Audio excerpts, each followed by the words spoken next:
yan dalilan rikicewan abubuwan nan akwai abubuwa guda biyu. Na farko, an yi wa Allah gatrasa cewan za a iya kafin a karɓa ɗin. Shi kuma Allah yana da wani irin kishi da baya son bawa. Shi ana so mashi ta hanyar sauke kai ne, ta hanyar tawadu, ta hanyar Allah yi mun ba zan iya ba. Allah la haula wala quwwata illa bihi, ba ni da ƙarfi ba ni da dabara sai naka. Amma da bawa ya ce shi zai iya, to Allah ya hada shi da wahala. To kuma wani wannan bawan ba zai iya masa wannan istighfarin ba. Ban san an fahimce ni ba. Waninsa ba zai masa wannan istighfarin ba, ba zai iya masa wannan komawa ga Allah ba, sai shi wanda ya yi wannan gatrasan da kansa ya koma ga Allah da gaske, ya sauke kai a janibin Allah, ya tuba ko sun sauke sun tuba, to kila Allah ya ji tausayinmu ya ba mu mafita. Ko ɗaya bisa goma na ƙoƙari da hukumar da ta gabata da hukumar nan yanzu take yi, gwamnatin yanzu take yi, ko ɗaya bisa goman abin da take gwamnatin da ta gabata ba ta yi, na tanadan kayan yaƙi da tanadan ƙarfafan jami'an tsaro da sauransu, ko ɗaya bisa goma ba ta yi. Amma ba zan iya cewa wani yanayi ne aka fi samun tsaro, ba zan iya wannan mukaranan ba. Kamar yadda kuma har yanzu duk da wannan magana na san cewa watan jami'an tsaro suna iya ƙoƙari. Duk mutumin da ya yadda ya fito ya ba da kansa ya kare ka kana gida kana bacci, to ba wanda ya maka abin da ya maka. Ya cancanci dukkan girmamawa daga wajenka, saboda inda za ka gane ya cancanci dukkan girmamawa daga wajenka, ka mai da kanka wajensa, ka mai da kansa wajenka. To wannan abu na farko kenan. Abu na biyu, wato Allah subhanahu wa ta'ala ba ya son zubar da jini da haƙƙi, ba ya so. Ni ina ji a raina akwai abin da ya faru a ƙasar nan shekara 6 daidai da suka wuce, 2015 December. Wasu mutane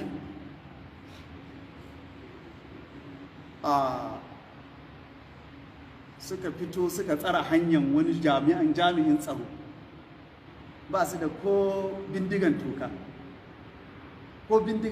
ba su da shi. Aka yi ta kashe su kamar dai ka sami insecticide ka dinga fesa ma kyankyasai, kila ko sanda ba su da shi. Kafin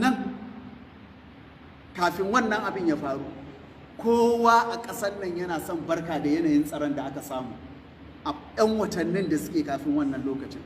Ana cikin yanayin tsaro mai kyau ƙwarai, ana samun ci gaba ƙwarai a harkar tsaro. To ina ganin ƙila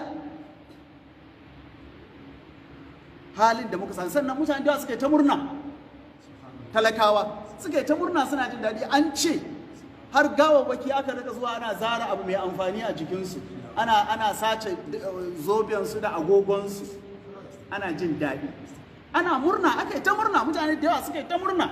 Ba zan ce kowa da kowa ba, amma mutane suka yi ta murna. Ka bar maganan aƙidansu, ka kaddara pagans ne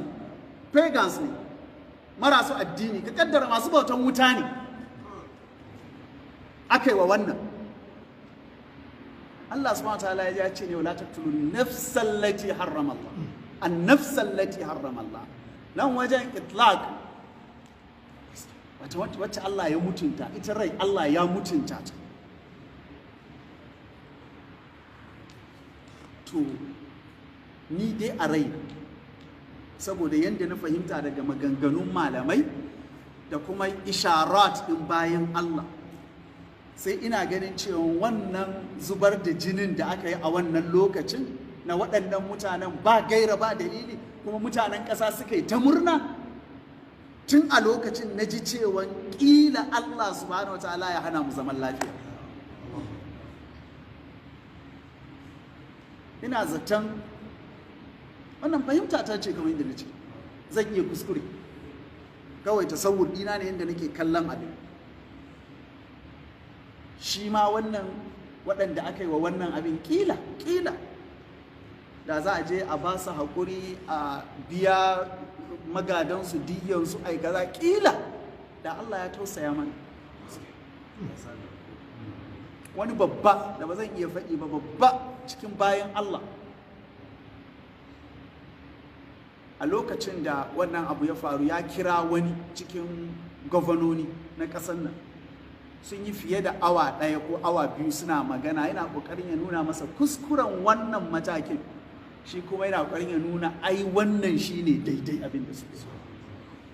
Sai gashi an zo a Lagos ba a ma da tabbas an kashe mutane, in ma an kashe su nan da suka ya fi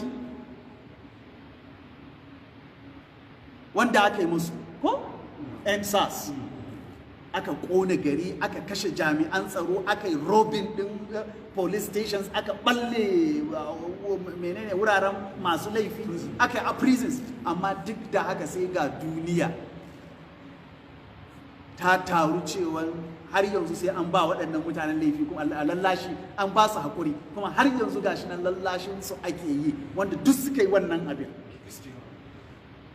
akan idan duniya. To waɗannan suna da gatan duniya, turawa na bayansu, me sunansu, gida kafafen yada labarai na bayansu da sauransu. To amma shi kuma mazlum shi kuma mazlum a nan, karkai maganan wai aƙidansa ko fahimtansa da addini ko kaza, duk karka shiga nan, kawai mazlum wanda aka cuta, to shi kuma yana da wani gata wajen Allah.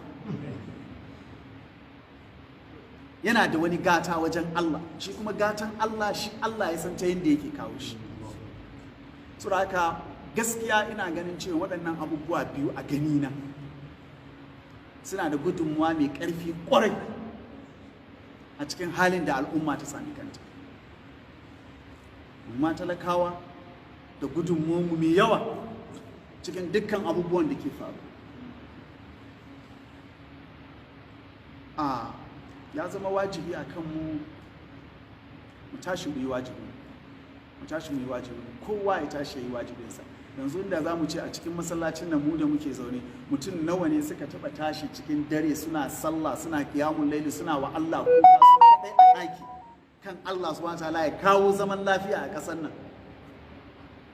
Kila da ƙyar za ka sami 1/10, kila da wahala. Mafi yawan mu har yanzu muna zaton abubuwa suna nan kaman komai kwance. In ma za ka yi wa ƙasanka addu'a kila sai an biya ka, sannan kai wa ƙasanka addu'a ta zauna lafiya. To gaskiya muna cikin haɗari mai girma. Kuma kar mu riƙa ganin shi da nisa, wallahi mai yiwuwa ne. In ba lutufin Allah da kariyar shi da jin kansa ba, to a ce